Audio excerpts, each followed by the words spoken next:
You are listening to Pocketful of Diamonds, Book 7 of the Nadia Wolf series, written by Nicolette Pierce. Copyright 2016. Audio copyright 2025 by Pierced Heart Publishing. Digitally narrated with full cast of voices.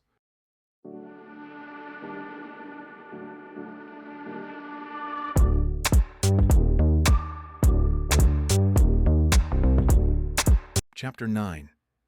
Ian took a deep breath before he entered the office and found Gwen exactly where Gerard had left her, tied up on the office chair, looking as though she would bring down the roof with just her enraged glare.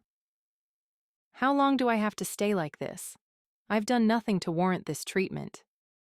Ian raised a brow to which she amended. Nothing this time. Had he not been so thoroughly exhausted and worried, he might have found her amusing.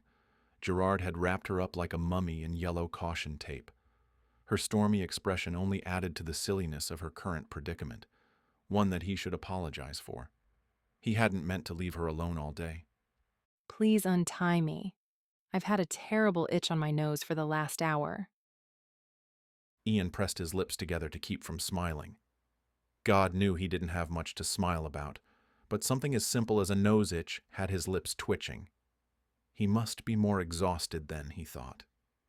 She scrunched her nose as though trying to relieve the annoyance without her hands. She gave up with a sigh. Please. If you won't untie me, then help. Ian raised his hand toward her face, but then thought better of it. He would not touch her except to release her. He took the pocket knife from the desk drawer, ignoring the way it quivered in his shaking hand. He steadied it long enough to carefully slit the tape so it loosened and fell to the floor. He then tossed the knife back into the drawer and slammed it closed. Thankfully, Gwen didn't notice his trembling fingers.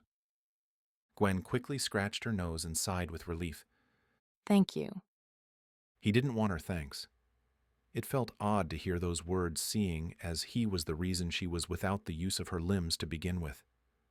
But maybe they were just customary polite words, ones that easily dripped off the tongue without thought. What now? I thought you might be hungry. We're having a pizza party tonight down at the canteen. You're welcome to join us. She eyed him, and he could see the war that played upon her face. It changed from skepticism to hunger, then back to skepticism. Or you can go home. Just like that? Just like that. Why? I'm tired. I don't want to fight anymore. I have a village depending on me. All I ask is that you never come back. She stared at him for a moment before finally nodding. I will leave now. He tried not to let the words affect him. She only agreed to what he asked of her. But they still stabbed into an old injury. Why did they have to be on opposite sides? Why couldn't life be simple for once, the way it had been before he'd stumbled into Sierra Leone, forever changing his life? You're welcome to stay for food. You have to be starving by now. When she didn't say anything, it felt as though she'd walked out of his life again. And I could use the help. Help with what? Making pizza. Gerard and I are making it from scratch. Extra hands are always useful. I don't think Gerard would agree. No, but Saba would like to see you again. She asked about you. Saba? The woman you gave your necklace to. Gwen's lips parted in surprise. Don't worry about Gerard. By the time we get there, he'll have downed a six-pack and will be serenading Manny, whose eyes twinkle like pepperoni slices. Gwen laughed. I guess I can't miss out on that. Just don't let him near me again with caution tape. Ian nodded. He's actually not a bad guy, just territorial when pushed. Most of the time I can't get him to take anything seriously. Really? Ian glanced at her. Everyone has a flip side. Even himself. Even Gwen, he supposed. Gwen didn't know what to think as she walked alongside Ian toward the village. He'd said she could leave without an altercation. She was tempted to run and see if he was telling the truth, but she couldn't. Not after seeing the exhaustion that blanketed him. While she couldn't do anything about her past actions, she could do something to help him now. If that meant making enough pizza for the entire village, then she would do so. She wasn't so ignorant as to think the evening would be pleasant. Everyone here had a right to be angry with her, but she did hope to extend an olive branch before she left. And then she would never come back. She would make sure of it. Duvine could be swayed by whatever bauble she put in front of him. He would forget about Najamba if there was something more intriguing elsewhere. Perhaps she could finally get her hands on the Faith diamonds. The collection was legendary, which is why she had never attempted it before. Her normal steals were exquisite diamonds worth a fortune, but they weren't in history books. But the risk could be worth it. It would keep Divine in a good mood for years, maybe long enough for her to think of a plan. She smiled. Yes, perhaps the Faith collection would be her ticket out of this life. Why are you smiling? Ian questioned, eyeing her with a mix of curiosity and distrust. She shrugged. It was none of his business, and she didn't want him to think any less of her than he already did. I assume the villagers have never tasted pizza before. I'm wondering how they will react. He nodded, seemingly taking her words as the truth. I hope they like it, but it might be a shock to their palates. However, I don't think I can stand another night of foo-foo. You haven't acquired their palate yet then either. Gerard has. He practically lives on pollo. She remembered the fermented white liquid. It wasn't horrible, but it did require an acquired taste to truly enjoy. I'm thirsty, so I would accept any drink right now. Ian frowned, and she had the distinct impression that he felt guilty. But why? She had no idea. By coming here and being caught, she had put him in a bad position. Gwen reached over and touched his bare arm, feeling the strength behind the tan skin. Thank you for not calling the police. I promised I would leave tonight, and I will. You'll never see me again. I promise. He looked down at her hand and then back at her. Why did you come? I told you the truth before. I was sent for information, and now I have it. And what is it that you know? That your mine is dry like we originally thought. And yet you warned Gerard that I was looking in the northern corner. You are not one for deception, Ian. While I'm not a fan of Gerard's, I like Jasper even less. He wouldn't give a fig what happened to the village. You care. It's what drew me to you. She let her hand fall to her side. I'm sorry I hurt you. I never wanted to. He looked deep into her eyes. Then why did you? She didn't want to lie to him again and say she didn't have a choice. He had already stated quite accurately that she did, but sometimes the choices went from bad to worse. She shook her head and took a step toward the canteen. He placed a hand on her shoulder. Why? He asked again. Nothing I say will remove the past. It will only end up hurting you more. He let her go and didn't say another word. They walked in silence to the canteen. At least silence was better than the truth. Word about the pizza had spread, and the Happy Hippo brimmed with villagers in their finest. Ian had to smile at that. They obviously didn't know pizza wasn't cause for dressing up, but maybe to them this was reason enough. They certainly didn't have many causes to celebrate with the wars and sickness that plagued the weary country. If pizza was the cause for such happy smiles and bouts of laughter, then he would gladly make 1,000 pizzas, no matter how tired he was. Thankfully, 20 pizzas should do. He caught Gerard out of the corner of his eye. He was over by Saba, leaning in to whisper something.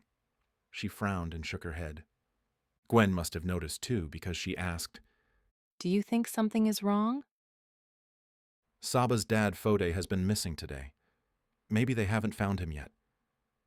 Ian ducked and weaved through the gathering, greeting the men and women who were eager to begin the festivities. Maneuvering as fast as he could without being impolite, he finally reached Gerard and Saba. Have you found Fode? Ian questioned. Yes, he had been in Bow and didn't realize he had been missed. Oh, Ian said, confused on more than one count. Fode had never been one to leave without letting others know, especially not on a day when he knew he might be needed. Saba, are you okay? You seemed upset moments ago. I had thought it was because you couldn't find your father. Her lioness eyes glanced tentatively at Gerard before saying, Everything is okay. I guess I was just feeling the effects of a stressful day. skeptically, Ian glanced between Gerard and Saba. He could feel the lie in her words, yet he was unsure if he should prod further. He would question Gerard later in case it was a delicate matter. Saba looked behind Ian and smiled. Gwen, you are here. I'm so happy to see you again. She pulled out her necklace to show. I've been keeping it safe. Gwen returned the smile. It looks good on you. You should keep it out so people can admire it. Saba shook her head. It is our secret. The women here don't have many pretty things. I wouldn't want them to feel jealous. Gwen's smile turned sad and she nodded. I understand. It will be our little secret. Gerard downed a bottle of beer and plunked it onto the table next to him. Let's start the pizzas. I'm starving. Gwen will help us, Ian said. Gerard's distrustful expression gave way to annoyance when Saba nudged him out of the way, saying, I will help too. Ian, thankful for the extra hands, agreed, and they made their way to the small kitchen for supplies. How are we going to cook these without an oven? Gwen asked, looking around the sparse kitchen. Over the fire. Over the fire? You'll see. Saba, will you cut the toppings? Gerard can get you started. What should I do? Help me make the dough. We're making the dough, but it has to rise. We'll never have time to make them all. We'll make do with flatbread. They'll never know the difference. At this point, even I wouldn't notice. And I don't care. I'm so hungry, I'll eat it raw. Saba laughed.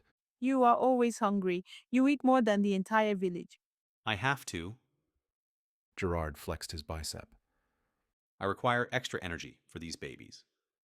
Saba snorted, her golden eyes twinkling. Your ego certainly doesn't need the extra energy. Gerard chuckled and tossed a tomato to her.